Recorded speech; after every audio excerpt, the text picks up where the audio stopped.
जय जगन्नाथ।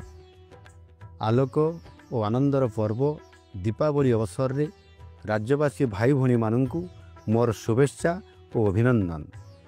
ज्ञानर आलोक मनुष्य को अज्ञानर अंधकार भितरु उद्धार करिथाए।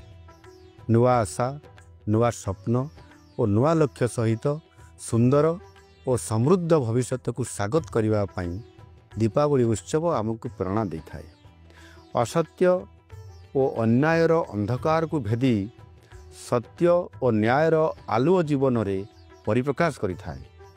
यह आशा, विश्वास और दृढ़ प्रतिबद्धतार आलोकित अनुभवर गणपर्व।